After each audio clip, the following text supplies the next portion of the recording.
Hai semuanya, balik lagi sama Calon Sarjana. Jay-Z sama Beyonce itu adalah nama lama di industri hiburan luar sana ya guys. Keduanya pacaran di tahun 2001 lalu saat Beyonce masih 19 tahun dan Jay-Z pun sudah berumur 31. Agak aneh ya. Tapi ya, kalau saling support sampai dapat predikat pasangan paling tajir gini, berarti bagus-bagus aja dong. Belum lagi nih, kalau kita ngomongin penghargaan yang mereka dapat, harusnya udah nggak perlu lagi ya ngeraguin kemampuannya mereka. Tapi nggak ada satupun artis yang bisa terlepas dari namanya kontroversi, apalagi melihat mereka tuh yang sesukses ini. Termasuk konspirasi mengenai bagian dari elit global dan hubungannya baru-baru ini dengan P. Diddy. Mau tahu konspirasi lengkapnya tuh seperti apa? Hai, aku Jenny dari Calon Sarjana dan sekarang kita akan bahas konspirasi lengkap mengenai pasangan kontroversial Jay-Z dan juga Beyonce. BTW, kalau kalian suka video ini, jangan lupa kasih likes, share, dan juga subscribe-nya ya guys.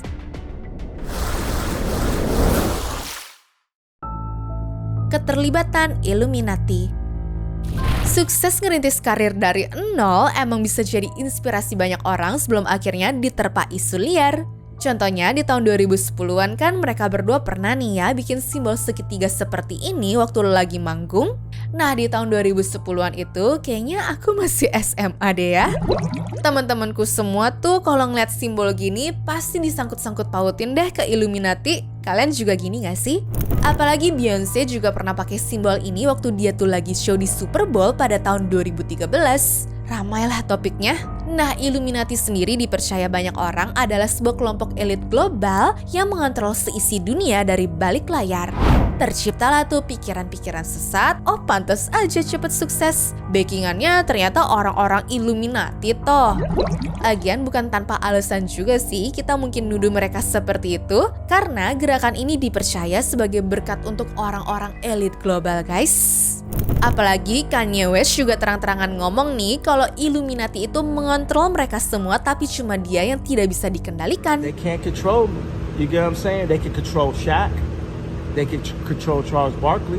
They can control LeBron James. They can control Jay-Z and Beyonce. But not you, man. But they can't control me. Ya, mereka sih mengakunya kalau simbol segitiga itu maksudnya bukan ke sana ya, tapi simbol diamond dari labelnya Rockefeller. Terus ada lagi nih konspirasi waktu Beyonce manggung guys. Katanya dia bisa semangat gitu karena aslinya udah dirasukin setan sih. Lihat dulu deh ya rekaman perubahan mukanya ini.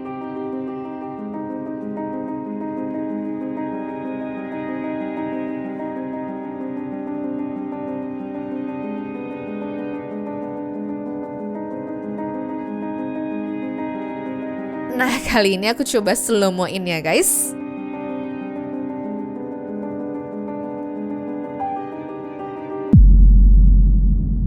Gimana menurut kalian? Tapi nggak sampai situ doang ya. Salah satu kandidat Kongres Amerika Serikat menuding Beyonce ini bukan keturunan African American. Dirinya sih nuduh kalau Beyonce ini palsuin itu untuk menambah exposure-nya doang ya. Nama aslinya pun dia bilang adalah Anne Marie Lastrasi yang merupakan orang Italia. Bahkan dia nuduh kalau lagunya Beyonce yang berjudul Formation ada pesan tersembunyi untuk para globalis loh. The song clearly admitted that she was demonic and that she worshipped in the Satanist churches located in Alabama and Louisiana. Artinya berarti dia nuduh kalau lagu ini secara jelas bersifat demonik dan dia beribadah di gereja pemuja setan yang ada di Alabama dan juga Louisiana. Bahkan dia nyimpan simbol-simbol satanis di tasnya tuh guys katanya dia. Dan masih di lagu yang sama, konspirasinya juga nggak kalah heboh ya. Di tahun 2020 kita melihat Black Lives Matter dan bersamaan dengan Bill Gates yang mendorong program vaksinasi COVID kan? Nggak cuma itu, kalian tahu sama lagu Single Ladies dong?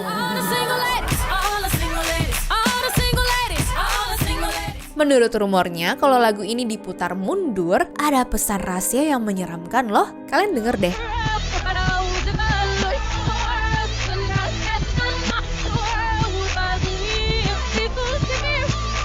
The world will bow to me dan people's tears will fall.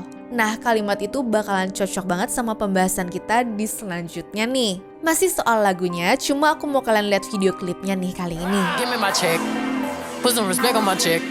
Banyak orang yang percaya kalau patung yang ada di video klip Apeshit ini melambangkan sosok Lucifer loh guys.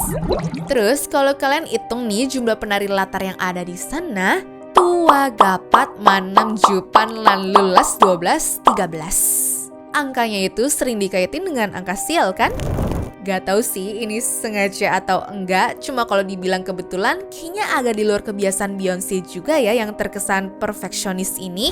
Sampai mantan drummernya aja ngasih kesaksian kalau bosnya itu pakai ilmu hitam dan bikin kucingnya tuh terbunuh loh. Tapi nggak cuma karir aja guys yang jadi bahan omongan, anaknya pun sampai dijulitin jelmaannya iblis ya. Gereja aja sampai dicoret-coret sebagai bentuk protes dari warga setempat yang keberatan dengan kelahiran anaknya itu. Belum lagi nama anaknya yaitu Blue Ivy yang kalau pakai metode anagram atau permainan kata yang diacak bakal mengandung arti yang sangat mind-blowing. Karena kalau hurufnya tersusun jadi seperti ini nih. Kata ini kalau dihubung-hubungin sih ujungnya bisa dianggap jadi bahasa Latin yang kalau diartiin adalah Lucifer's Daughter. Atau Indonesianya ya, bayi Lucifer. Ya mau kasihan tapi emaknya juga mencurigakan sih. Awal mulanya dari sini nih. Perutnya dia kan kelihatan gede tuh karena mengandung. Tapi waktu mau duduk kok bisa kelipet kalau nunduk macam pakai perut palsu gitu gak sih? Terus awalnya dia ngakunya bakal lahirin normal di bulan Februari. Tapi ternyata nih 7 Januari sudah keluar dan kondisinya tuh tidak prematur. Orang-orang kan jadi curiga dong. Ini dia beneran hamil apa cuma gimmick doang? Atau jangan-jangan sebenarnya mereka punya ibu pengganti untuk mengandung anaknya karena pernah beberapa kali keguguran?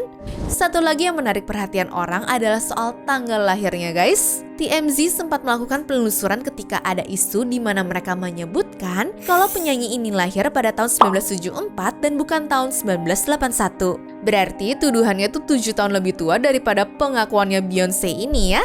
Nah, kira-kira gimana menurut kalian?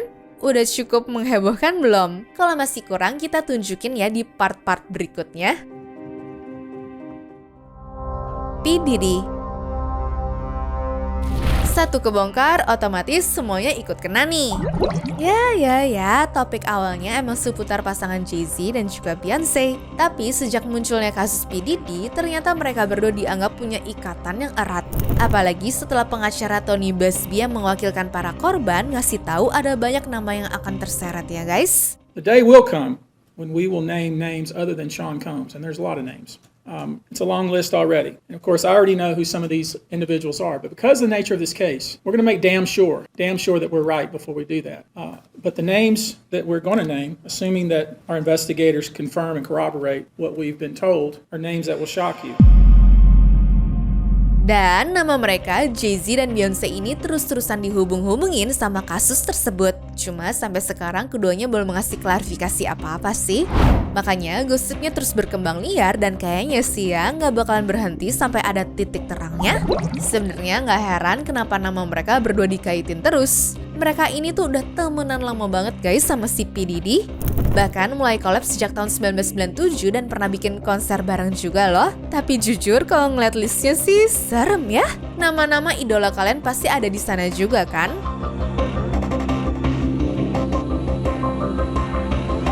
Nah, berkat munculnya kasus P. Diddy ini, muncullah teori-teori konspirasi baru yang akhirnya merembet ke Beyonce dan juga si Jay-Z. Jadi, konon katanya Beyonce tuh gak suka ya kalau ada yang nyaingin dia. Makanya, setiap ada acara penghargaan, banyak artis yang kepaksa meminta maaf atau nyebutin nama Beyonce supaya tidak berakhir mengenaskan. And the Grammy goes to... You can read it. Harry Styles!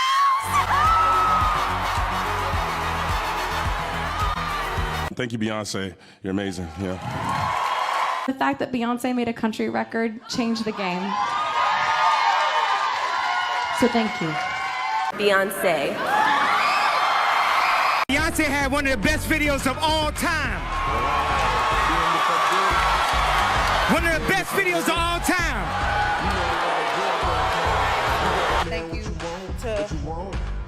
Beyonce. Thank you to Beyonce. I also have to say thank you to Beyonce, just so that way we keep the dance community safe. Someone had to. Yang menang kan mereka ya. Kenapa malah jadi terima kasih ke Beyonce deh? Nah, artis-artis ini berusaha keras begini tuh ada alasannya guys. Gosipnya mereka ngelakuin itu untuk menyelamatkan karirnya karena Beyonce dan juga Jay-Z punya pengaruh yang sangat besar di dunia hiburan. Bahkan katanya kalau Beyonce nggak suka sama orang itu, dengan cepat ya bisa aja akan ditargetkan dan juga berujung hilang. The artist of my life is Beyonce, and this album for me, the Lemonade album, was just so monumental. Beyonce, it was so monumental. Sampai Adele aja rela loh bagi pialanya menjadi 2 dan setengahnya dikasih ke panutan dia yaitu si Beyonce. Lizzo juga sama nih. Dari ekspresi mukanya aja kelihatan tuh kalau dia nggak percaya menang Grammy dan ngalahin penyanyi-penyanyi lainnya. Makanya dia nggak lupa untuk terima kasih ke Beyonce karena sudah mengubah hidupnya dan menginspirasi buat lagu hingga detik ini. You changed my life. You sang that gospel medley, and the way you made me feel, I was like, I want to make people feel this way with my music. So thank you so much. You clearly are the artist of our lives. Buat yang nggak ngucapin seperti Taylor Swift, untungnya langsung disapuin tuh ya sama si Kanye West. Yo, Taylor, I'm really happy for you. I'm gonna let you finish. But Beyonce had one of the best videos of all time. One of the best videos of all time. Padahal mungkin dulu kita mikirnya Kanye West ini agak kurang ajar kan waktu di momen pentingnya Taylor Swift dia salah begitu. Tapi setelah kita tahu kebenarannya sedikit, mungkin opini kita bisa berubah nih. Bisa aja ya, soalnya Kanye West itu nyelamatin hidup dan karirnya Taylor Swift kan? Ya udah cukup lah bahas ucapan terima kasihnya guys. Soalnya ada lagi nih tradisi lain yang tidak kalah aneh. Jadi Beyonce ini punya kebiasaan ngasih bunga ya guys. Bedanya kalau yang normal dianggap sebagai simbol persahabatan, kali ini bisa diartiin sebagai ancaman terselubung. Apalagi yang namanya terseret di kasusnya P. Diddy ini. Jadi kalau dilihat dari kacamata penganut teori konspirasi, ini tuh nunjukin kalau mereka lagi diawasin ya guys. Supaya jangan sampai ngasih tahu info yang tidak penting dan jadinya malah berat-beratin kasusnya aja. Makanya 50 Cent sempat nyinggung tuh kalau artis-artis sekarang pada nggak banyak ngomong, ya karena mereka tuh takut ikut berpartisipasi. So a lot of the celebrity culture that you don't hear saying anything is because they participated. Kalau kayak dia kan udah vokal dari dulu banget ya. Makanya sekarang ada masalah pun ya dia mah santai bener tuh guys. Ngerasa aman soalnya si 50 Cent ini. Tapi tentu ya ini bukan tentang setia kawan aja, namun nunjukin kekuasaan mereka bertiga yang sudah merajai industri hiburan. Mau dikaitin sama konspirasi lagi? Boleh. Kali ini soal angka 4 dan berkaitan juga sama album studio ke-13-nya si Jay-Z guys. Angka-angka ini biasanya dianggap angka sial semua ya. Tapi 3 angka tadi itu konspirasinya melambangkan mereka bertiga loh. Jay-Z lahir pada 4 Desember, Beyonce pada 4 September, dan P. Diddy pada 4 November. Nah kemudian Jay-Z dan Beyonce ini menikah pada 4 April. Jadi apa yang sama dari masing-masing orang kemudian diambil untuk dijadiin kode dan hanya diketahui oleh grupnya doang. Kebetulan tanggal lahir mereka cocok, jadi pas banget ya dijadiin sandi rahasia. Makanya pas Jaguar Wright menyiram bensin di kasus ini, kuasa hukum keduanya langsung ngesomasi dia dan juga pembawa acaranya.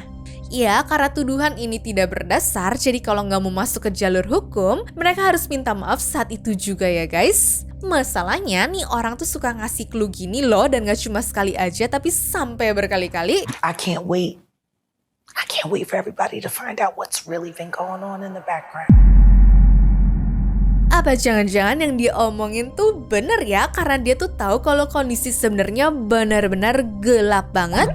Berarti bisa aja dong tweetnya Sia dulu ada kaitannya sama konspirasi yang coba dibedah sama orang-orang? Apa sebenarnya ada masalah yang lebih besar daripada ini ya? Kematian selebriti. Kematian artis itu harusnya kan kabar duka biasa ya? Maksud aku semua orang pada akhirnya meninggal juga kan? Jadi harusnya adalah peristiwa yang normal gitu ya guys. Tapi kalau kita kutip dari Insert Life, ada kejanggalan dari artis-artis tertentu terutama yang meninggal karena insiden yang tragis. Ini sebenarnya masih ada hubungannya sama penerima penghargaan di acara musik tadi ya guys. Jadi konspirasinya mereka semua pada terima kasih ke Beyonce karena takut nasibnya seperti orang-orang ini. Kita mulai dulu deh dari lagu rapper J. Cole ini yang menurut konspirasi tuh sebenarnya udah lama banget dia ngasih petunjuk.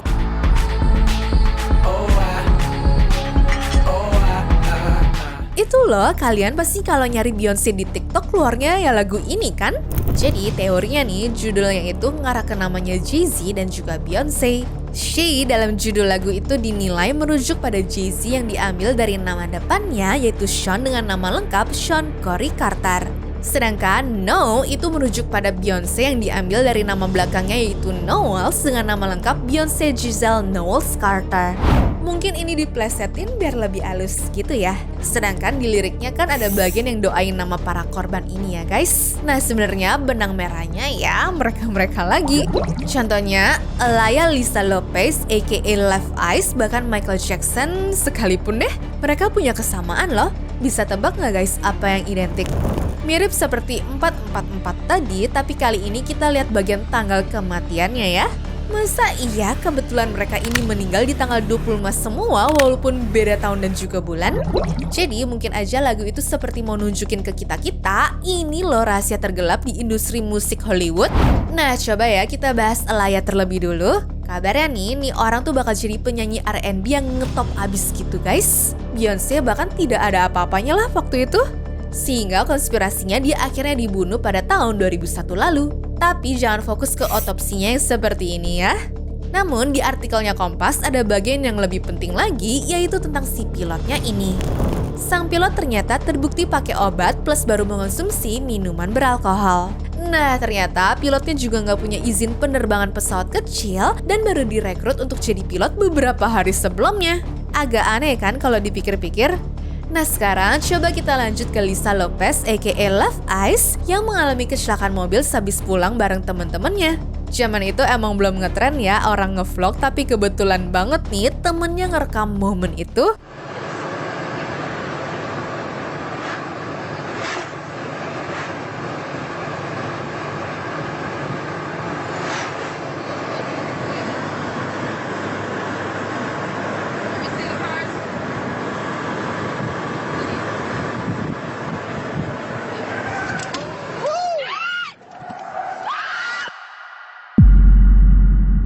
Di situ kelihatan kalau dia tuh banting setir karena ada yang berhenti mendadak di depannya. Niatnya mau ngehindarin kecelakaan, malah bikin mobilnya terguling dan nabrak 2 pohon dan juga berujung tewas di tempat. Padahal karirnya tuh lagi bagus-bagusnya dan tentu aja konspirasi ini mungkin bakal nutup jalanan Beyonce yang lagi merintis ya guys. Kalau dia nggak ada, otomatis jalannya lancar seperti tol karena sudah diberesin semua kan? Nah kalau Michael Jackson kan harusnya beda aliran ya, tapi pada masanya memang nama dia tuh begitu besar sih. Kalau di dunia perkantoran, ini kayak lagi sikut-sikutan gitu ya guys. Bedanya kali ini P. Diddy atau Jay-Z yang merasa terancam. Terus gimana konspirasinya? Kok mereka sampai bisa ngerencanain pembunuhan itu sih? Nah kuncinya ada di Fahim Muhammad, kepala keamanannya P. Diddy yang bisa ngeberesin semuanya itu. Waktu kejadian ini terjadi, dia lagi bekerja di kediamannya si Michael Jackson. Jadi curiga nggak tuh kalian kalau kamera CCTV yang mati total di hari itu sebenarnya disabotase sama nih orang? Karena habis ditemukan meninggal, kepala keamanannya ini langsung kerja di bawahnya P. Diddy loh. Saat itu kita semua mungkin mengira pindah kerja adalah hal biasa. Sekarang jadi kepikiran kan? Gimana kalau ternyata merupakan bagian dari konspirasi untuk strategi nyingkirin saingannya juga? Teori konspirasi yang masuk akal kan?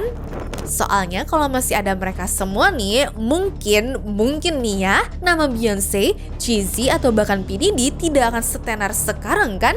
Tapi ini semua cuma sekedar teori konspirasi aja ya guys. Perlu dibuktiin sih kata aku mah, karena kalau teorinya benar justru makin seru gak sih? Ya, aku sih berharap polisi bisa usut tuntas kasusnya ya, biar setidaknya kita jadi tahu nih, gimana sih sisi lain dunia hiburan Hollywood? Nah sekarang aku tanya ke kalian deh, menurut teman-teman gimana nih ya tentang Jay-Z dan juga Beyonce ini? Apakah kita ada kelewatan hal penting lainnya yang perlu dibahas? Kalau memang ada yang bisa didiskusikan, boleh banget ya untuk komen di bawah ini. Segitu dulu video hari ini guys. Sampai jumpa di video selanjutnya. Jangan lupa share, like, dan subscribe juga ya. Bye-bye. Anyways, cukup sampai di sini ya guys video hari ini. Sampai jumpa di video selanjutnya. Dah.